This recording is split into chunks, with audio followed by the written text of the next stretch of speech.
Hey listeners, today our sponsor is our friends at Empire Flippers. We've been pals with the team behind this brand for years, and we've seen them become the largest curated M&A marketplace in the industry for buying and selling e-commerce businesses. If you're the owner of a profitable e-commerce store and you have ever thought about selling your brand for a massive profit, there's never been a better time than right now.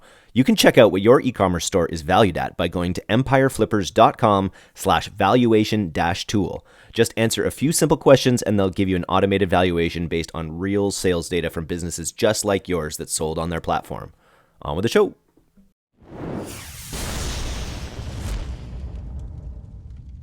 Hello and welcome to the D2C podcast, the show where we interview growth-focused team leaders at D2C brands we love to uncover their secrets to scale.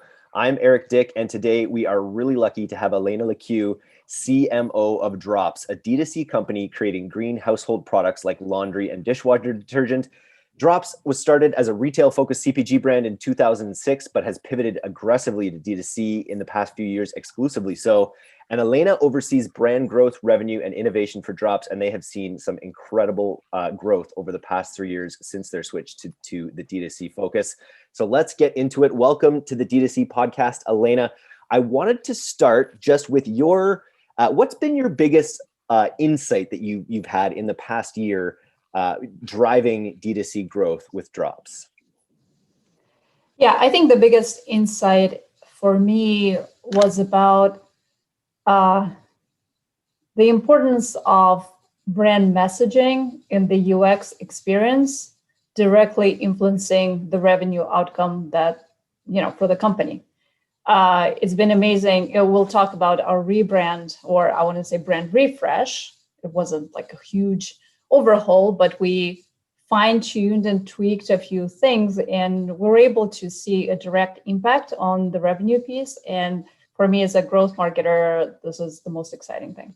Amazing. Well, let's get right into it. Like, what can you talk about what some of those changes were and what impact you saw them have? Yeah, absolutely. So I'm kind of going to talk about it on two fronts. The first one is the packaging and the messaging, and the second one is more specifically UX. And obviously, they are interconnected. So from packaging perspective, what's really a huge point of differentiation for Dropps is its super unique packaging, which is compostable. That is awesome, but it's also Dropps basically ships in its own container. So what it means is that you are not getting a box in a box. The box itself is the shipping container, and that creates a lot of challenges and opportunities as far as the messaging on the box and the unboxing experience. So when we set about refreshing the brand, we said, okay, we want to make sure that the unboxing experience, and that's super important from performance marketing perspective, because this is where your influencers come in, right? And this is where your PDP comes in. So your conversion rate, the success of your influencer conversion. So we really made sure that we thought about the unboxing all the way. And to that effect, we included a really nice mission story that reveals itself as a part of the unboxing. We included some fun visual surprise and delight elements in the box. So all of this really came together. And again, from performance perspective, you really see that in the improvement of performance in our influencer campaigns. And definitely all of that translated to the website as well. Another piece of that is the messaging. So we are in the eco cleaning space. And sometimes people think about us or brands like ours being in the sustainability space. I don't see it that way. I think we all kind of play in areas that are related to the main need or the main functional benefit for the consumer, right? And in the end, consumers need clean products to clean. And this is even more important, obviously, since the start of the pandemic. So we had been communicating pretty effectively on the environmental benefits and the sustainability of Dropps proposition. We're saying, we're saving water, we're saving carbon, the carbon, or reducing carbon footprint. fewer plastic jugs out in the environment. But we didn't talk as much about the power of Dropps as a cleaning product. And it's our formulas that are super effective. And this is what lies behind the very, very high loyalty numbers that we're seeing for us as a company. So we worked on brand positioning that is kind of manifested in the slogan that we currently use, which is powerful cleaning from nature, zero BS. And so where BS stands for bad stuff, zero bad stuff. This is a little humorous twist that is really part of the unique branded identity that we have as a brand. I'm sure we'll talk more about our viral commercials with our founder, Jonathan Proper.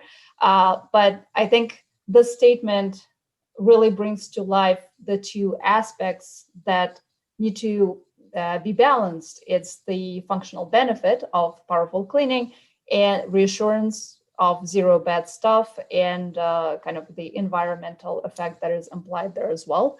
So that got translated into all of the creative for all of our performance marketing campaigns, obviously to our website experience, to homepage hero messaging, and all of that stuff, right? So this is the packaging and messaging piece. Now, from UX perspective, we did the overhaul of the website. The backend stayed the same. We're a Shopify website. But what we did is we really focused on our core funnel pages. We analyzed the whole funnel and focused on the biggest opportunities for us. So for us, that was the homepage, obviously. That was the PLP, or the collection pages of our products, and then the PDP experience and the cart, right? So these four big pillars of UX were really where we saw the biggest opportunity, because obviously there's so many things you can always do. We have a very, very long list, but for the launch of the rebrand, we had to prioritize, and we focused on these four kind of pillars. And we did see a substantial increase in conversion after that overhaul was completed. And we even saw that our new homepage outperformed our old landing pages for our paid campaigns. Wow. There's a lot. There's a lot to unpack here. And start with the whole concept of unboxing and the product experience, which is really neat, because your unboxing experience, the word unboxing is actually probably particularly appropriate, because you're literally getting rid of boxes. You're getting rid of that box within the box mentality, right?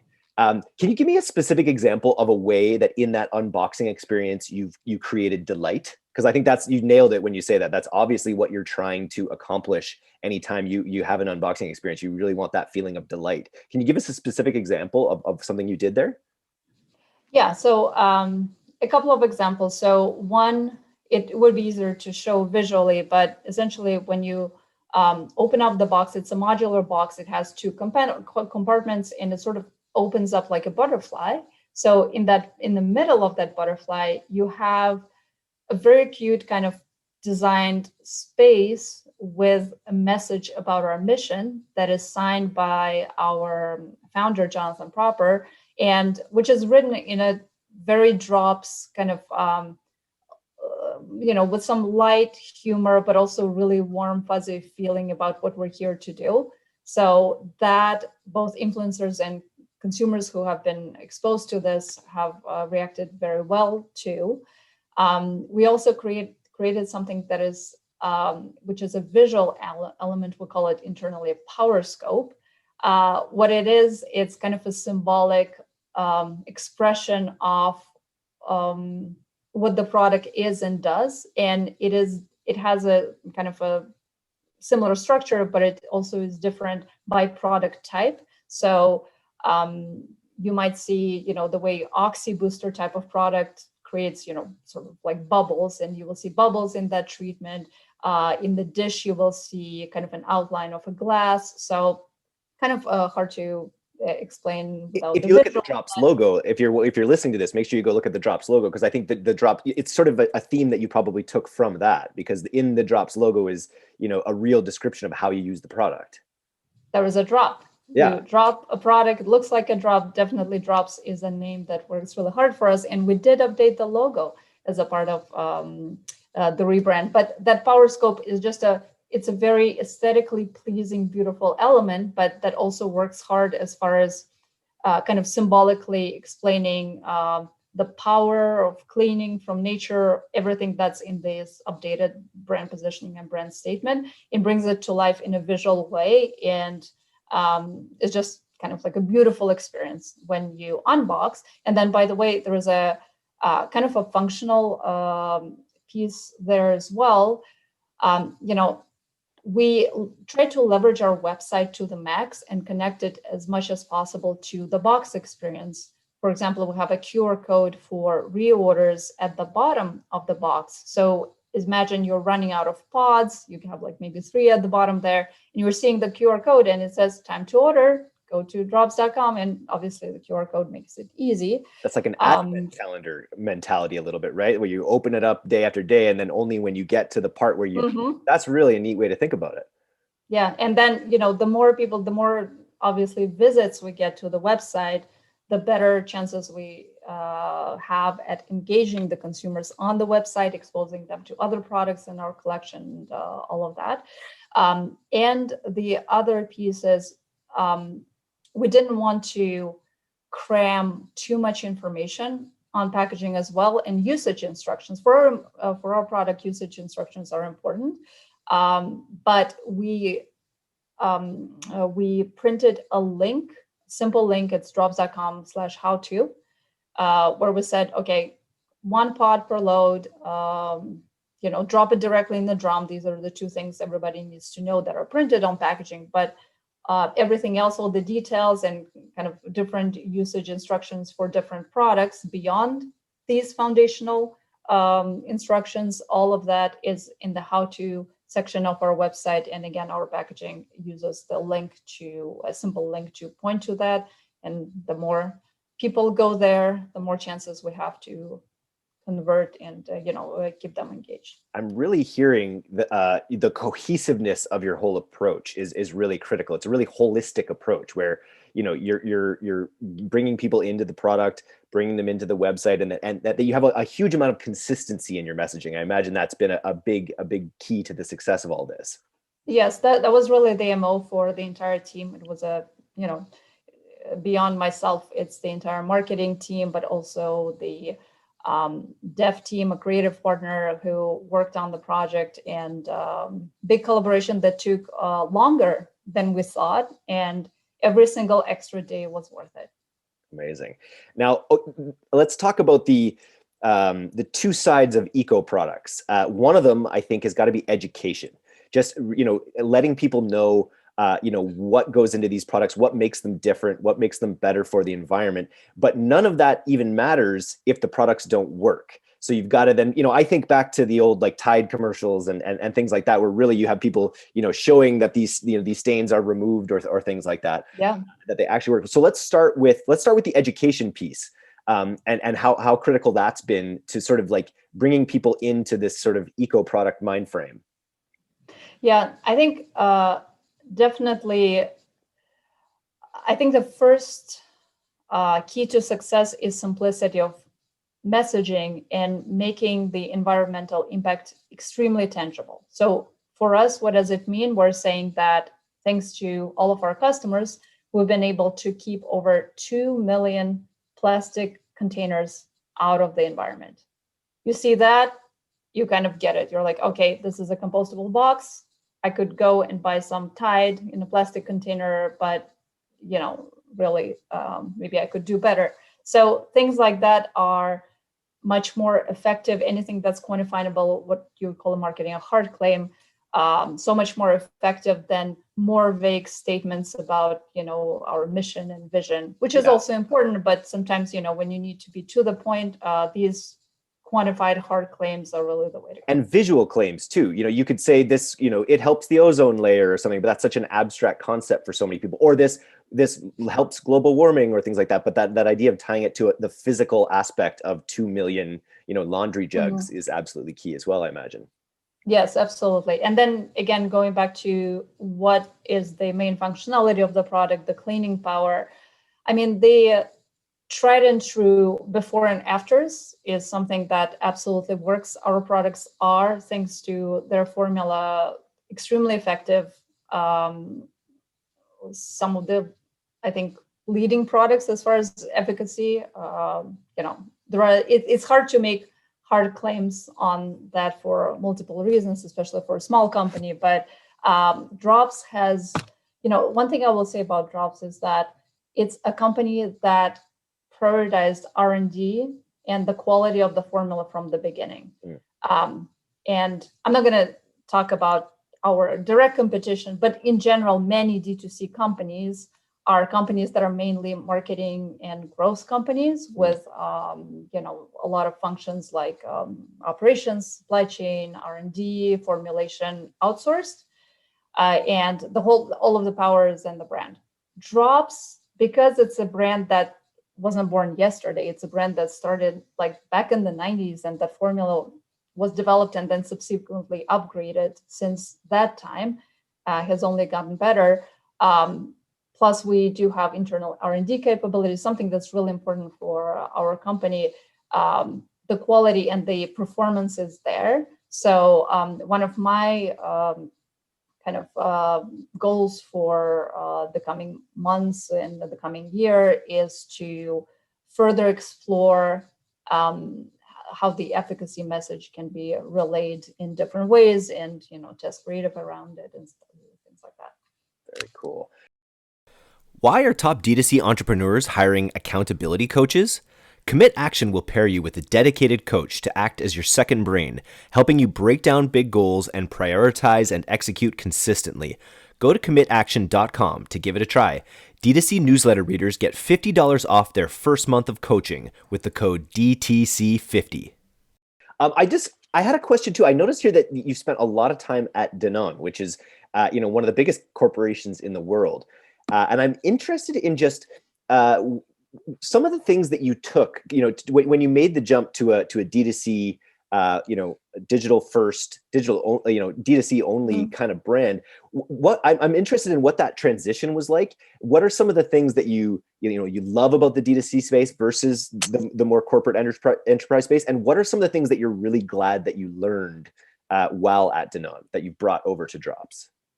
Yeah, absolutely. I think for me, the rigor around things like brand positioning, at a company like Danone, brand managers, and I come from kind of like a mixed marketing and sales background, but I spent many years in kind of the brand management track. At a company like Danone, you get exposed to the P&L very early on, and you actively manage the innovation process very early on. So for me, the most valuable skills that I brought over are the kind of like the rigorous approach to messaging and brand positioning. You pointed out the consistency, and that's definitely something that's been drilled into me since I was very young. And the kind of understanding of finance, understanding of the P&L, and the being able to manage cross-functional innovation process. All of this I am successfully applying at Dropps, and I'm grateful for that experience at Danone. Now I'm just personally much more of a small company person. Even before Dropps, I worked for a kind of small/mid-sized supplement company. I'm just so much happier in a kind of leadership role, but within a smaller organization where everything is more human, more manageable, and also, frankly, there is more growth, and it's so much more fun. Cool. Now let's talk about your growth a little bit. I see you've had a pretty crazy growth rate over the past 3 years, and I know you weren't there at the beginning when the decision was made to pivot from retail. What I find interesting is it sounds from my notes here that Dropps actually exited the brick and mortar retail. Most companies I hear will add the D2C to their portfolio, and they'll really focus on that. But in most cases that I've heard, they haven't actually exited out of the traditional brick and mortar retail. I know that wasn't your time, but can you speak to a little bit about that decision? Yeah, I think Dropps might be the only company that did that. Yeah. It would be a fun fact. I don't know, but definitely the only one I know of. I wasn't there, but what I can say is that in 2016, our founder kind of got frustrated with the fact that the battle against the big CPG in a retail space is just so hard for a small family-owned brand. And even if your product, and granted, Jonathan Proper is the person who invented the pod. Another fun fact about Dropps: not Tide, the first pod in the world or in America, it's Dropps. Yeah, and yet it's really hard to win more shelf space without the trade muscle that the big companies have. So Jonathan, saw the success at that time of companies like Dollar Shave Club, and he made a pretty visionary decision to pivot the company completely. It must have been hard. I'm trying to put myself in his shoes to make the decision to take all of the product off of the retail shelves. But he did it. And since then, the company has only seen consecutive quarters of growth. The company was, everything, the whole functioning of the company pivoted to align itself with a D2C model, most importantly, the subscription model. So, website experience and subscription model was created on Shopify and all of that. It must have been, just absolutely crazy transition. It's hard for me to imagine that. But kudos to Jonathan, who placed the right bet, and the proof is in the pudding. The company has been growing very successfully. Last year we were on the Inc. 500, and I'm super optimistic about the opportunity. Amazing. So what do you attribute your ability to grow for these past 3 years to such a high degree? Like what are the main factors in that, maybe aside from the rebrand that we've already talked about? Yeah, I think I'll first talk about the fundamentals. I think number one is the product experience. The quality, the cleaning power of the product is fantastic, and therefore our loyalty numbers are very, very good. So, and this is at the core of success of any business, right? So we have people coming back, we have people positively commenting on social because the product experience is there. Whether it's the cleaning power of the pods, or the experience of having a cardboard box instead of the plastic jug that is, fits under your sink, and is just like so convenient, getting the subscription delivered to you. So all of that is a must, and the company has very good fundamentals as far as product experience, and I'm looking forward to extending that into other innovations and exciting things that we're going to come out with soon.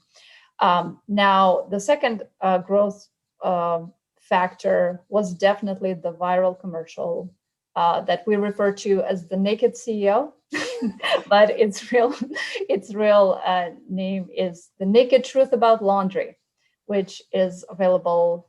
I think many of people who are listening to this podcast probably have seen it. If you haven't, pause the podcast right now, and we'll put a link in the show notes to the ad library. You have to go look at the Naked Truth About Laundry. Yeah, I'm hoping for at least a smile, but it is basically, if you haven't seen it yet, it's basically Jonathan Proper who gets into his birth suit, and he talks about, he dishes out the naked truth while in the bath. Yeah, he's bathing he's bathing in his own product because it's so pure, and he's talking about all the unnecessary additives, colors, dyes, a long list of ingredients that the mainstream brands offer, the water that goes in the jug that you don't really need, and all of that stuff. So he kind of like talks about all of the BS. We like to talk about all sorts of BS, that stuff. Yeah. That's in there, and he does it in like his signature deadpan Jonathan Proper way, which has made him many fans over the years. It's amazing. And as a fellow dad bod person, to see a dad bod in the tub, explaining these things like you say, in this total deadpan style, it's just immediately ingratiating. You want to learn about what he has to say, and then again, it's about this cohesion, about the fact that he's actually in the product right now, and that's how gentle it is, but how effective it is. It all kind of holistically just works so well, and it's one of the best founder story executions I've ever seen. We talk to brands all the time that leverage their founders and their founder stories and their founder personalities in their marketing, but I don't think I've ever seen it done as effectively as you have with Dropps. So big kudos for that. How did that come about? Was that was that his vision? So we get this question all the time. So, at this point, this ad has over 3.9 million views or so. And, the comments are in the, I don't know, tens of thousands. It's crazy. And I read them every day myself, and I respond to them myself. So if you see a response, most likely it was me. We always get the question, like, which agency did it? Like, tell us that I want to work with this agency or whatever. So the fun fact is Dropps did it. I wasn't there, but Dropps did it themselves. And it's not even Dropps team. It's specifically Jonathan and his son, Ian, who also works at Dropps. They basically wrote the script together, true story. They shot the commercial in the home of a family member with a kind of a skeleton crew. The kind of one outside contributor was the director, Michelle, who did a fantastic job. But you can see how it's kind of like very authentic, kind of gritty, lo-fi, which is totally the Dropps aesthetic. So, you could have paid $100,000 for that, That's cost. I mean, I think comparable viral videos in the D2C space can even go way beyond $100,000 based on some of the conversations I've had. Yeah. And it's more just the genius of Jonathan and his son, who have this really quirky, funny sense of humor, which is so unique. And, for me, my challenge as a CMO is, I don't even know how to top that, right? Like we cannot rely on this commercial for, the next 20 years. But we actually, in the next 10 days, will be shooting something else. And, we just need to, now with my participation, we just need to make sure that this kind of stands up to the ideal and benchmark that the Naked Truth has created. I love it. Hard. Can you talk a little bit about, so I imagine it's an amazing top of funnel piece. It's got over 3.9 million views. What is your strategy after the fact to convert people? What kind of ads, what kind of funnels are you putting people through after they've seen that ad to bring them home to a purchase? Yeah. Well, first of all, it converts really well, right? It's not just a click-through play. Honestly, it's one of our highest converting, like best CPA ads. And so it doesn't the funnel is pretty short. Yeah. So it definitely then, the retargeting kicks in for those that haven't completed the purchase. It's really in the quality of the website, right? Everything we've discussed about the optimization we've done to UX really comes into play once somebody gets interested because of the ad and lands on the website. For us, one of the this year, one of the big priorities is to make sure that they don't just end up buying a laundry product, because this ad is about a laundry product, but they also become aware through navigation, through the PLPs and PDPs that or some cross-sell upsell tactics, that there is more to Dropps than this laundry detergent, which is the core product. And as our collection and assortment expands, that's going to be even more important. So again, this ad performs great. We also have a mid-funnel strategy with more functional kind of ads or highlighting some other products in there. But it's really the quality of the website and what happens there. When you say mid-funnel ads, do you mean, because one of the things that we see all the time are ads that really just show the product in use. in people's hands, into the laundry. These are the user generated content style ads. Is that what you mean with this mid funnel strategy, or do you have a different kind of ad that you use there? Yeah, we have several approaches. So we do have sort of UGC in use ads that perform decent. We also have a classic approach of testimonials. We have testimonials from consumers, over 10,000 5-star reviews type of thing. We have we have a campaign with testimonials from the press, so sort of like press clippings from Forbes, the Strategist, and publications like that performs well. And then we're experimenting now with different ways to talk about efficacy. And some also kind of like side-by-side comparisons. You can buy a mainstream detergent in a plastic jug or this one in a compostable box, and you get carbon neutral free shipping and stuff like that. Great. Okay, let's talk a little bit about when you came. You came onto this company about a year ago. It had all of this momentum kind of at that point. I think this creative strategy this video was launched before your time as well, or was that during? Yes. Yeah, that was before. It's a couple of years old. Before as well. So as CMO, when you came on, what was your first change that you made to Dropps marketing strategy? I think immediately kicking off work on brand refresh and kind of getting this coherent messaging together, doing consumer research that showed us again that cleaning efficacy is the #1 concern when it comes to eco cleaning. Getting some insights from consumers there, and it was a project that took over 6 months, more than 6 months, to get this messaging together, develop the design for the packaging, the website approach. All of that was a monster project that I really focused my first year. I started in May, so pretty much until the end of the year.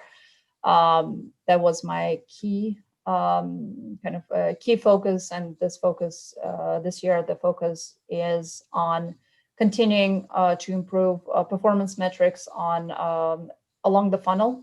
So a lot of test and learn from kind of organizational perspective. I also very much believe in kind of smart processes as key to success. So what's been really working well for us this year is having our VP of growth, who is in my team, also play the role of kind of a product manager. So in our company, we don't have product manager as a standalone role, but our VP of growth really acts as a connecting hub between our UX director, our IT and dev, our in-house growth marketing manager, to kind of like put all of other marketing folks and other cross-functional folks, just to put everything together and make sure that the strategic initiatives that we put in place are executed. We execute them. We use the agile approach. We do 2-week sprints, which allows us to properly prioritize all of this work. And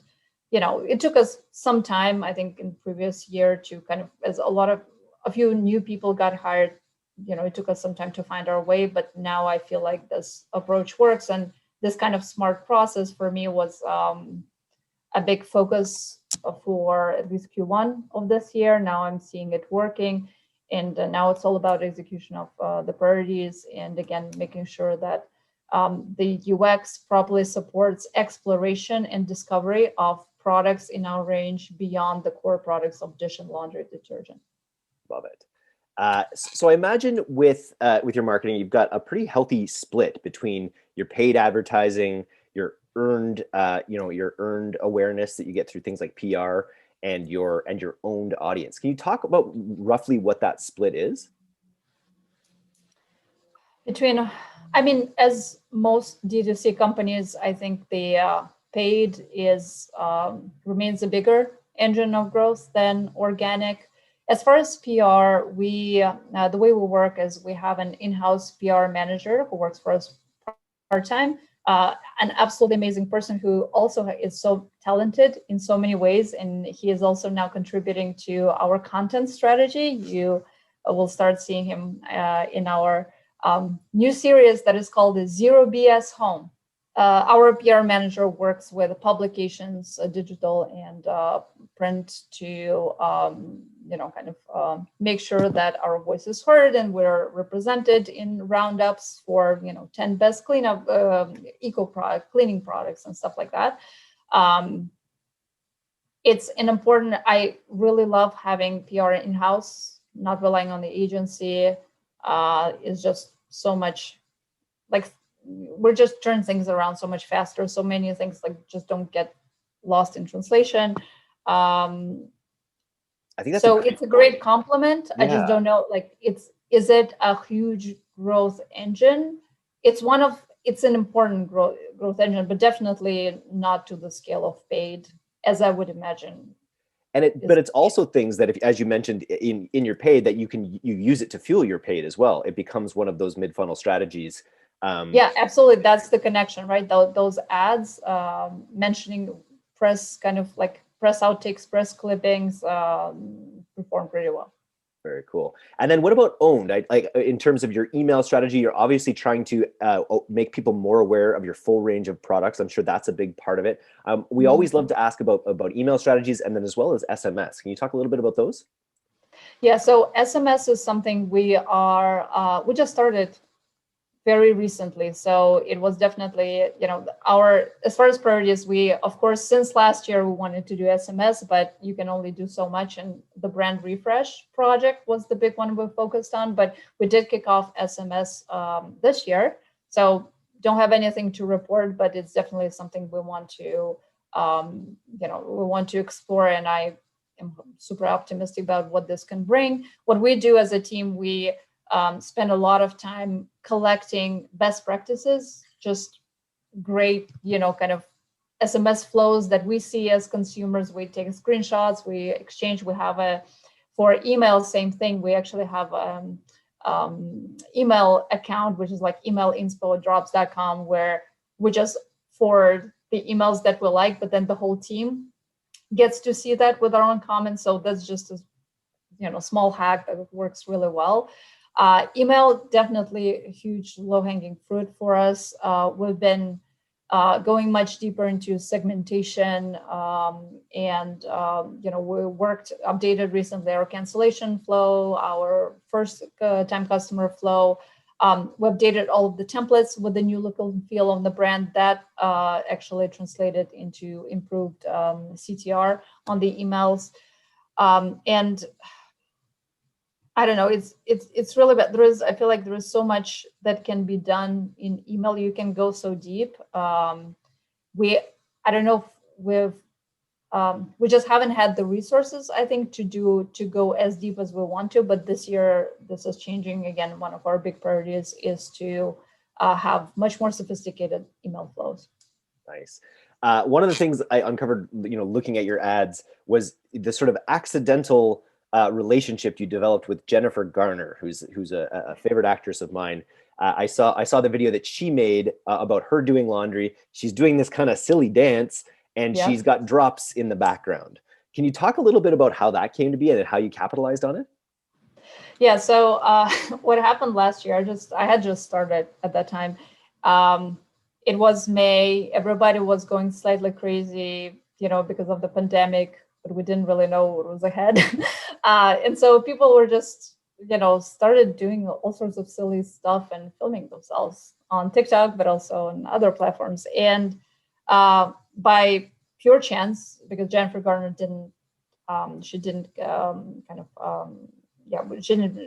tag us in the commercial, in that dance, but she made a dance video of herself in her laundry room with drops and boxes on the background. Somebody from our team, I don't remember who, saw it. We had known that we knew that Jennifer Garner was a customer, but we had never been able to have any kind of relationship with her.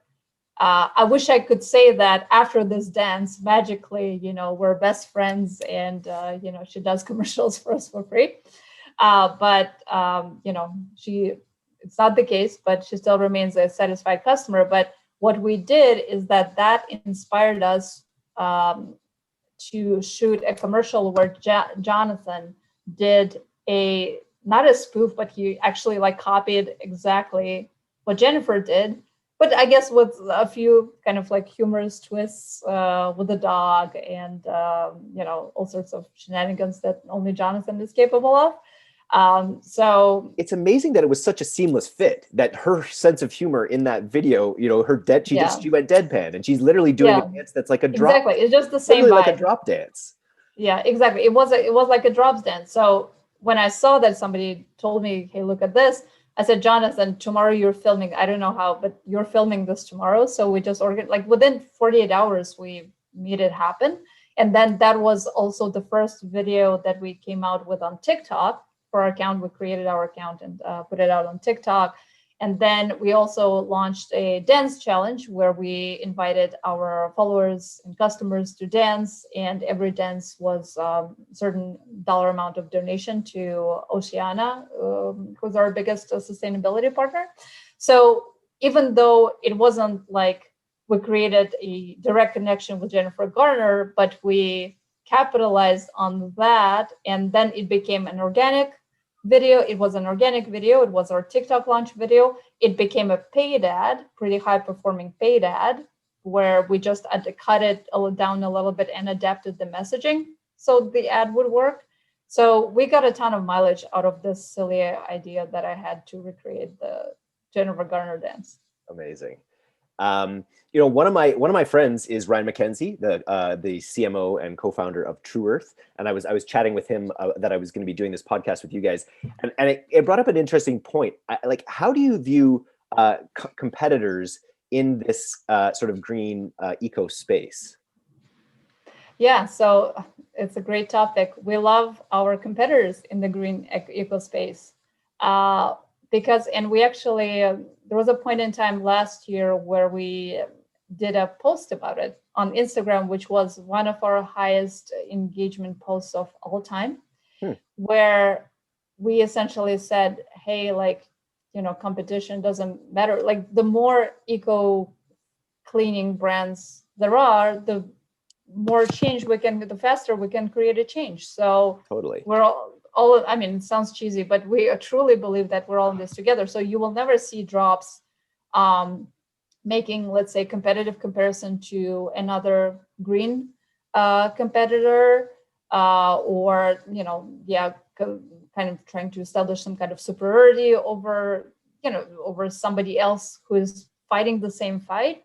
I wouldn't say that of every brand in our space, but this is definitely the approach that we take, and a lot of other green cleaning brands take as well. So that's what we believe in, and what's the point? Like the opportunity is so big for all of the green cleaning challenger brands out there. The home care market is so massive that honestly, like fighting for a few points of market share between ourselves, like why makes no sense. It's tied. It's the enemy of my enemy is my friend, right? In a lot of ways, it's the big dogs that have the 90% market share or whatever they have that you both benefit from eating into, right? Absolutely. Yeah. We've got a couple wrap-up questions here, but before we get to those, I just wanted to ask about Amazon a little bit. I understand one of the things I found out about you is you've got a little bit of a side hustle going on. You got Amazon is something that you're very intimately familiar with. I just wanted to ask how Amazon, how you view Amazon in your marketing funnel. Yeah. So for me, I've managed Amazon, even like outside of my little Amazon brand that I have on the side. I've managed Amazon sales in an omni-channel space for, I don't know, the past maybe 7 years of my career. So, been around the block with that platform.